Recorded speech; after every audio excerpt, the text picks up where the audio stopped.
So I was wondering if y'all could take a few minutes to address the issues of tax avoidance in America and offshore tax havens available to corporations.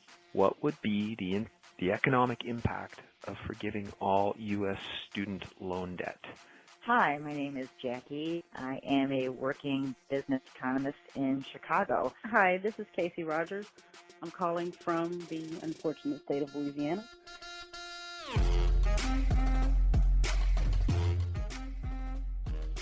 From the offices of Civic Ventures in downtown Seattle, this is Pitchfork Economics with Nick Hanauer, where we explore everything you wished you'd learn in Econ 101.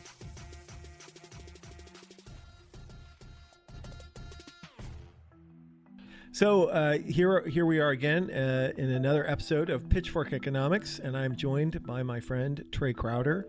Hey, Nick. Hey, Trey. The comedian who, how do we meet? We met in L.A.?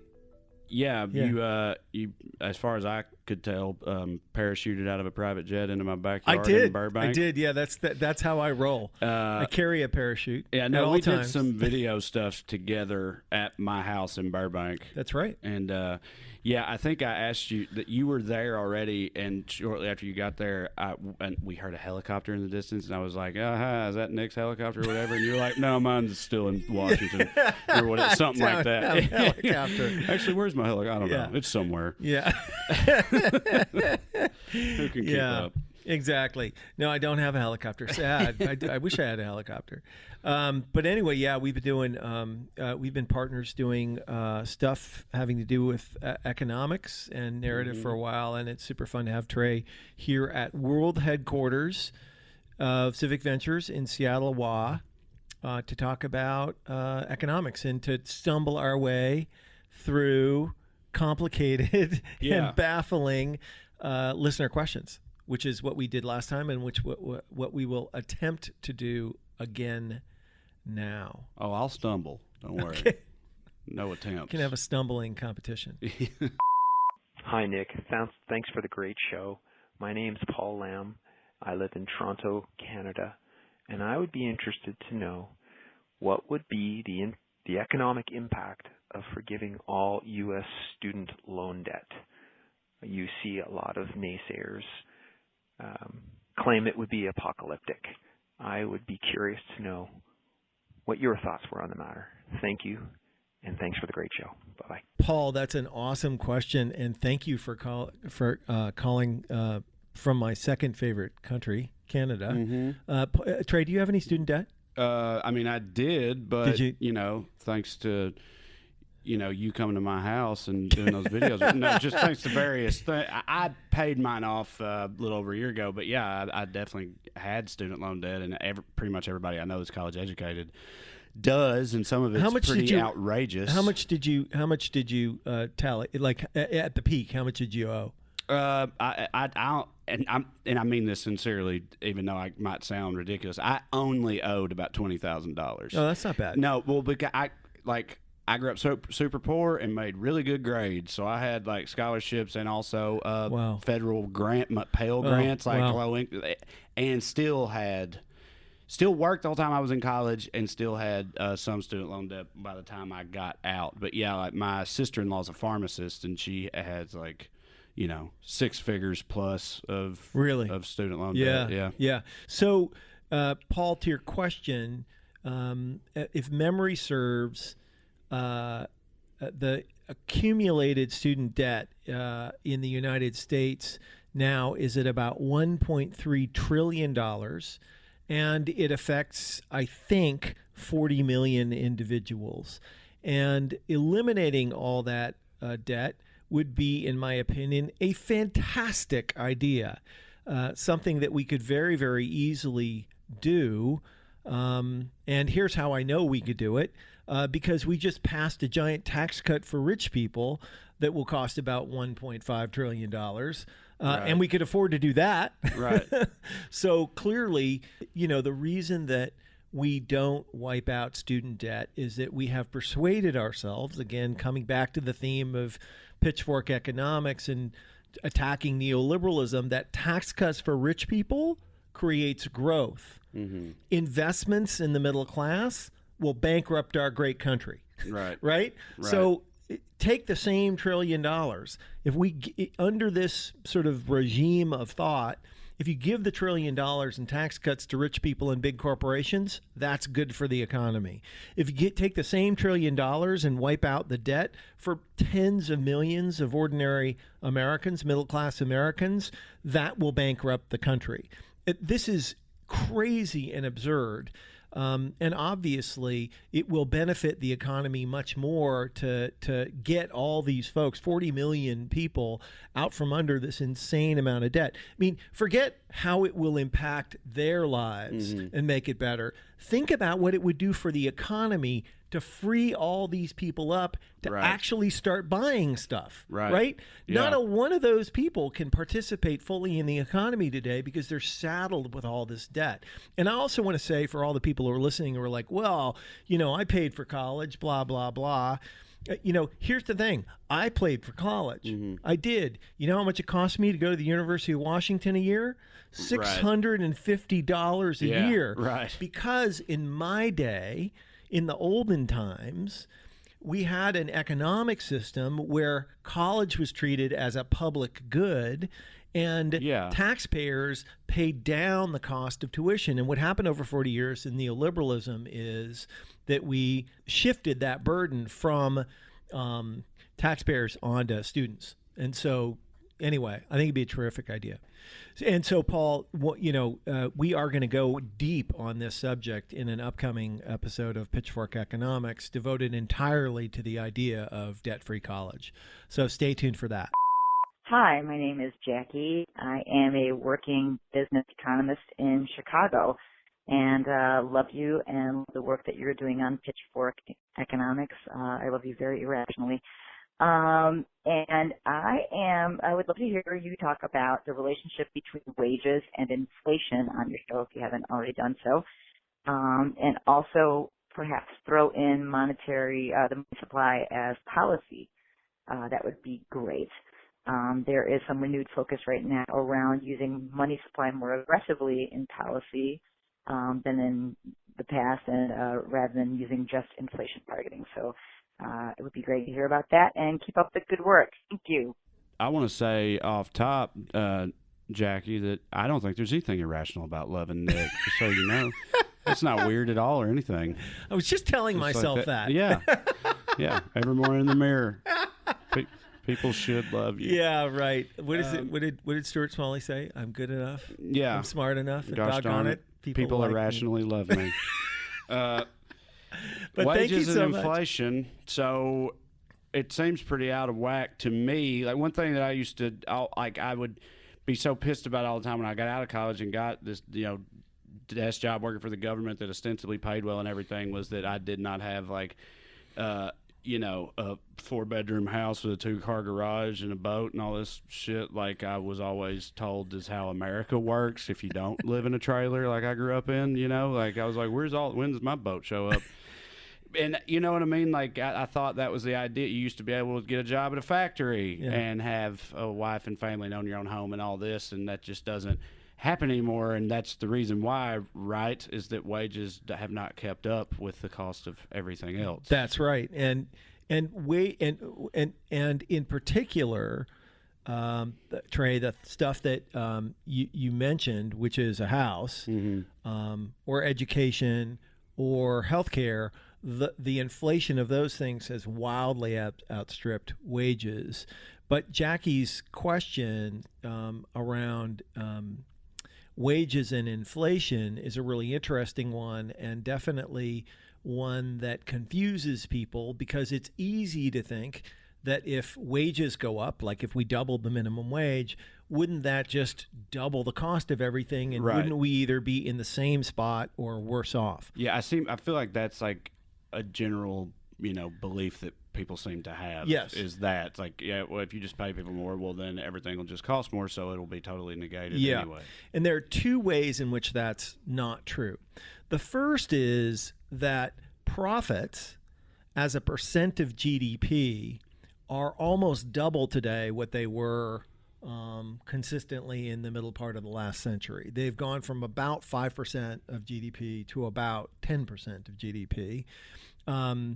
And that means, and the truth is that companies... Is that because of them taking more of the income as profit as opposed to things like wages that they pay the people? Like wages went down, profits went up. Right. So wages can go up a whole bunch. In fact, wages could go up $1 trillion a year in our economy, and profits could go down $1 trillion a year, and profits would simply be more normalized to where they used to be. That's point one.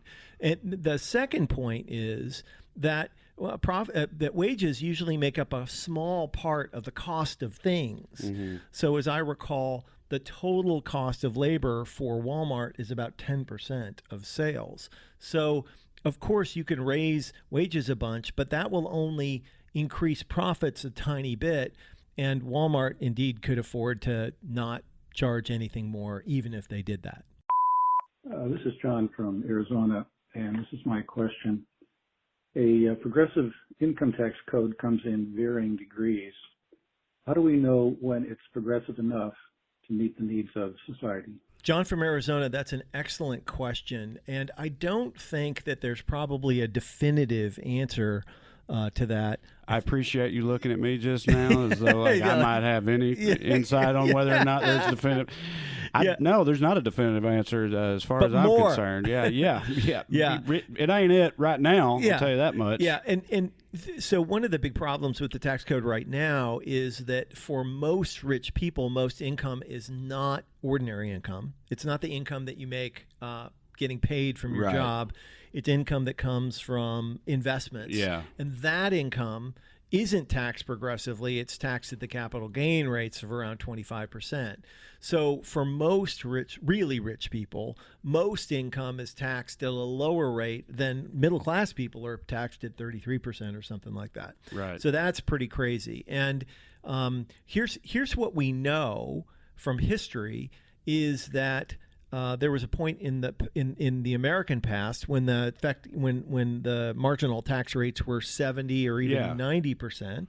Some good years too. Good years. Well, for white people, but we ain't got to get into all that. Yeah, but that's a different podcast. That is a different podcast. But for sure, during those years in the 50s and 60s, the American economy grew faster than it ever has since. And the rates of political polarization were also lower than they've ever been. Those are also the same times when those people worked at a factory and had the houses and cars and stuff. Exactly. That I was talking about earlier. And so what we know from history is that you can have an economy where rich people pay way, way, way, way higher tax rates than they do currently. And you can have an economy that the vast majority of people prefer. So this time with women and minorities included. Exactly. But yeah. That would be awesome. We could do it. We could do it. Hi, this is Frank from Georgia. I had two questions. One, I was wondering what your opinion on investment apps is like Cash and Acorns and Robinhood.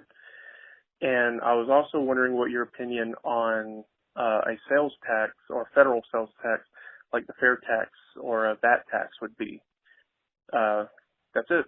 Thank you. I mean, I don't have any idea about this answer either, Frank, but, you don't have an answer for this? I have no idea about those investment How about this? apps. Frank did it. You're just not an app guy? I'm not an app guy. Like in general? I have a team. Yeah. I'm more of a team guy than an app guy. Yeah, I honestly can't speak to the investment apps. I suppose some of them are okay and some of them aren't, but do not take my advice on this matter. But on your other question... Did he say a sales tax or a fair tax? VAT tax, which is a value-added tax. Yeah. So on your other question, which has to do with a value-added tax or a national sales tax, I actually think that is a terrific idea in some way, shape, or form to replace other taxes. Because here's the thing is that there's a whole ton of taxes that we have that people have gotten really, really good at sneaking out from under. Certainly, corporate income tax is one of those egregious examples where Amazon. There's loopholes and ways to get around doing it. But if terrible. you're taxing a thing that a person's buying, if you buy that thing, you're going to have to pay that tax. Super hard. You don't get like a tax lawyer involved when you buy a new car or whatever. Yeah, and exactly. And I generally subscribe to the idea that you want to have taxes that are as broad as possible and low. And I think that almost every other successfully industrialized country has some sort of a VAT, a value-added tax, because in general they're a really good idea to spread the tax burden around and not let people sneak out from under it. Hi, my name is Sydney. I am calling from Knoxville, Tennessee. Big fan of the podcast, by the way. My question is, I wanted to ask about taxes. Specifically, an issue that I think is being overlooked or that I think should be brought up more going into 2020 before we discuss any new taxation on how to pay for social programs that a lot of the mainstream in America is advocating for right now as far as progressive policies. We need to talk about tax avoidance and tax offshore tax havens that are available to corporations. So I was wondering if y'all could take a few minutes to address the issues of tax avoidance in America and offshore tax havens available to corporations. Thanks so much. So first of all, Sydney, how's your mama and them? Knoxville, my old stomping grounds. Go Vols. I don't know if this is exactly what she was getting at, but I think this is the type of thing that I see all the time, and I'm sure she does too, living in Knoxville. But it was just a huge thing around where I'm from, where like people focus on, welfare, food stamps, welfare queens, people like abusing those systems, and that's where all the wasted money goes, or where all the money is wasted at, the way they talk about it, but they don't say anything about corporate welfare, these offshore accounts, and all this type of thing you were just touching on a minute ago, where people get around, the super rich get around paying their fair share in the first place, or like a huge percent of Walmart's employees are on food stamps, so that Walmart is essentially on food stamps. Yes. The government, they're being subsidized, and they're like one of the biggest corporations on planet Earth, and people on the right, where I'm from at least, they never ever talk about that stuff. They focused instead entirely on, we need to be drug testing these lazy ass welfare, right. like that type of thing, when it's like a drop in the bucket compared to what the corporations are doing in and the what first truly place. rich people are doing with their money. And I think tax evasion, it's hard, of course it's hard to get put your finger exactly on how big it is, but the estimates I've seen are that something like $1 in $6 of taxes collected is actually evaded. So in the range of 15 to 20% of taxes get kind of evaded. I'm not sure if I said that right exactly, but you get the point. And if I had to guess, it would be in the range of 80 to 90% of that would be stuff that rich people did, because poor people can't evade taxes. Like most of the taxes you pay as a poor person are your payroll taxes. Right. What are you going to do? Right. There's not, you can't. It gets taken out before you ever even see it. Yeah. Or the property tax charged in your rent. Right. Or the sales tax charged in your gasoline. So the vast majority of real tax evasion comes at the top, and we should put those people in jail. And there should be really, really severe penalties for this kind of stuff. And we should fund the hell out of the IRS to make folks who do that live lives of, in living hell. I just there's no other alternative to stop this than that. Hi, Nick. This is Paul. I'm calling from Texas. I love what you guys are doing. And I have a question, and I don't know if I can explain it as well as you could, but let me just try. I would like for you to do something on subsidies. It seems like the major emphasis on taxation is taxing the rich. They're talking about it, taxing everyone. Could we not look at subsidies and try to derive money from that way, because it doesn't seem like anybody wants to talk about subsidies. So if you could educate us on it in your way, I would appreciate it. Nick, thank you for all you do for everybody. Thank you very much, and have a good one. Bye. This is another one of those, Paul, where I'm right there with you and wanting to hear Nick's explanation of this. So yeah, go ahead, tell me and Paul about it. No, I mean, I think Paul, you struggled to ask that question, but I think that's because it's a complicated question, but you are absolutely on the right track, which is that there's all sorts of things that go on in our economy that are less obvious than how much tax, what the tax rate is on rich people or whatever it is. There's hundreds of billions of dollars that we spend essentially in benefits and tax breaks, and the vast majority of those benefit the wealthiest people. So a great example of this is the $120 billion or something like that we spend every year on the mortgage interest deduction. Now I know people love their deduction, but the only people who get the benefit of that $120 billion are obviously people who buy houses, and in particular people who buy expensive houses. And if you do the math, what you find is that 2/3 of the benefit of that $120 billion, so about $80 billion, is flowing entirely to people in the top 20% of the income distribution. And basically none of that benefit is flowing to the people in the bottom 60% of the income distribution, because only about 1/3 of Americans even itemize. And right? You're saying that, and that's like indicative of how a lot of those types of programs or measures often work. They disproportionately impact rich people to begin with, because of the nature of what being poor is, and because these subsidies are designed to make being rich easier, right? And you could take that $120 billion and you could divide it by the number of people in households in America and send everybody a check every year, right?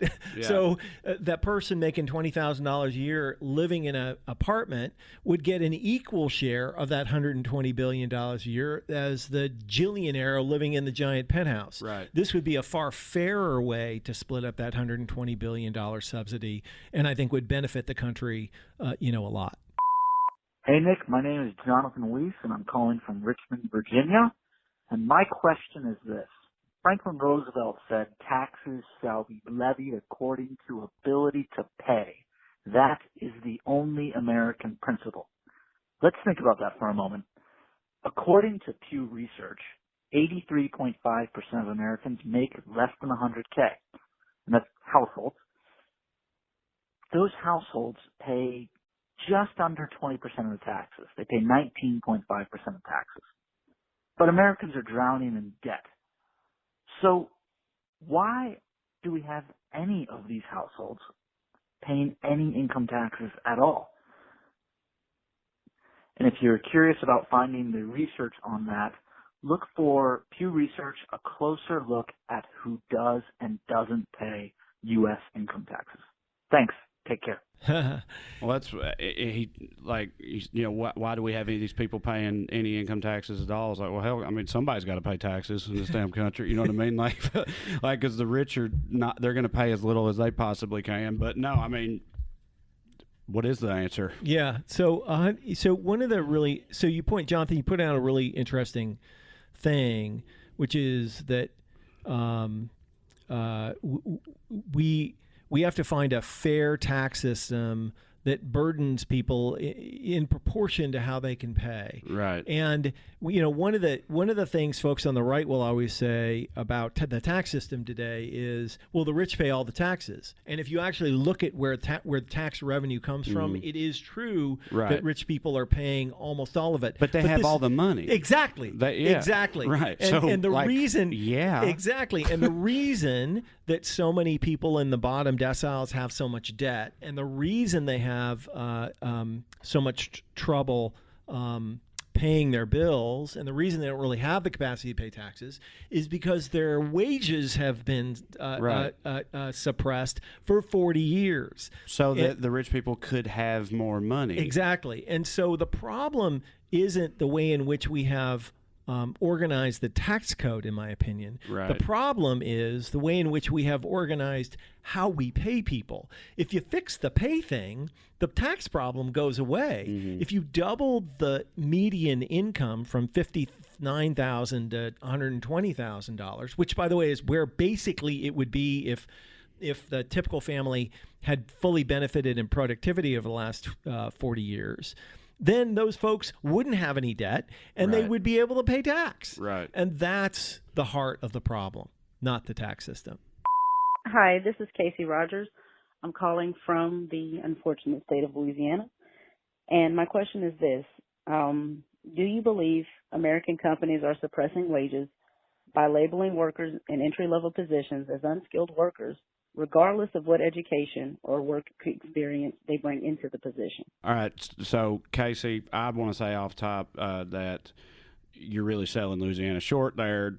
Louisiana has the best food in this entire country, some of the best music and funnest people also. So, Louisiana's got some stuff to offer.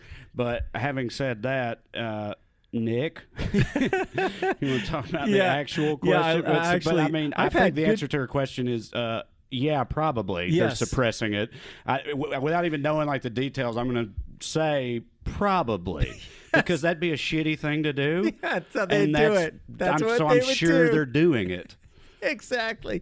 It's the relentless logic of neoliberalism. Right. What's the worst thing we could do? Right. Let's do that. Yeah. Anyway, so absolutely they are doing that. And one of the most pernicious ideas of trickle-down economics and neoliberalism and neoclassical economics is that if you're paid a crappy wage, it's because you deserve a crappy wage and you're unskilled, right?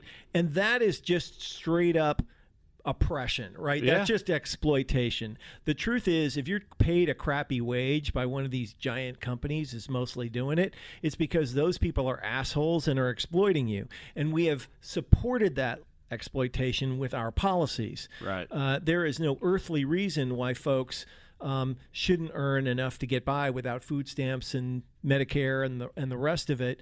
And indeed, those companies could afford to pay people well and decently. And so definitely one of the most pernicious things that's happening in the economy is this narrative about how poor people are poor because they deserve it, because they're unskilled. If they don't like being poor, why don't they get some skills and get a better job, and then they won't be poor anymore? And that is straight up bullshit. The truth is that the people at the bottom of the pay scale in our society today are not less skilled than the factory workers who worked in Detroit and earned. I don't know how to do almost any of this shit that they do. Yeah, right. I mean, I guess I'm pretty unskilled, to be fair, but you know what I'm trying to say. Exactly. Those are skills. Every job entails some kind of skill. It does. And the person that works at Walmart today is not less skilled than the person who worked for GM in Detroit in the 60s and earned a dignified middle-class wage. The only difference was that the worker at GM had a union and power and could negotiate a fair split of what the company made. Yep. And the worker at Walmart has no power. And that's the bottom line. So yeah, all that skills talk is just exploitation and just being really unfair. This is Keith from Vancouver, Canada. Nick, the decline in union density equals a decline in employee power. When employers have too much power, workers don't do very well.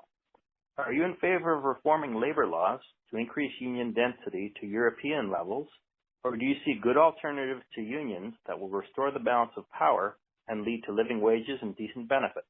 Okay, before you answer this real quick, I just want to say you're kind of starting to freak me out because it's like you anticipate what some of the next questions are going to be or whatever, because you were just touching on unions at the end of the last question, then we go straight into this guy wanting to know about unions. It all fits together in this magical way, doesn't it? Yeah.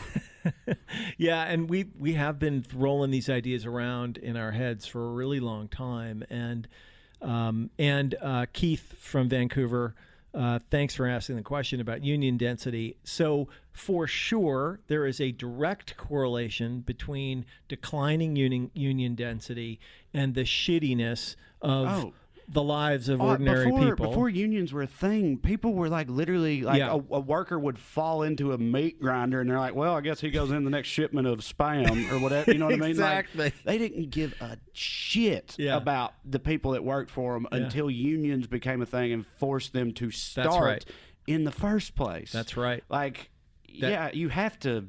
Without unions, man, we'd without all be in power, rough shape. Yeah, and an economy isn't this physical entity. It's a set of relationships based on power, and unions are the only thing that we've ever come up with really to give workers power, except when we use laws that people pass to substitute for power, like raising the minimum wage, which is just sort of like the national union. You could sort of think of it like that. So I am wildly in favor of laws that increase worker power, but Keith, the American version of unions is an imperfect one because it organizes on the basis not of industry or region, but of firm. Right. And so we ended up in this really crappy spot where if you have a situation where one firm in an industry gets unionized, it is existentially threatened if the other firms don't get unionized. Right? Because if I pay $20 an hour and you pay 10, then that's super bad. Now, if we're both paying $20 an hour in the same industry, well, that may be inconvenient, and we may, complain and whine. They tell all their employees that type of stuff. Like, they'll tell them directly. It's like, look, you try to unionize, you're just going to lose your jobs, of you, because So what would you rather do? Have a job and not be in a union, or try to unionize and just lose your job altogether? And of course, most people are going to be like, well, I guess we better not then. Exactly. And so there are forms of unionization and worker organization that are way better, like sectoral bargaining, regional bargaining. These are way better ideas because they lead to more stable outcomes, and frankly, they lead to situations in where labor and business owners can collaborate more rather than fight more. And I think that ultimately that's where we have to get to. We have to have policies that head in that direction. Thanks again for everybody, and thank you, Trey, and thank you. We'll see you on down the road. That was good. Totally leaving that. I feel kind of weird now because that's a thing that I say to people a lot. I didn't realize it was that,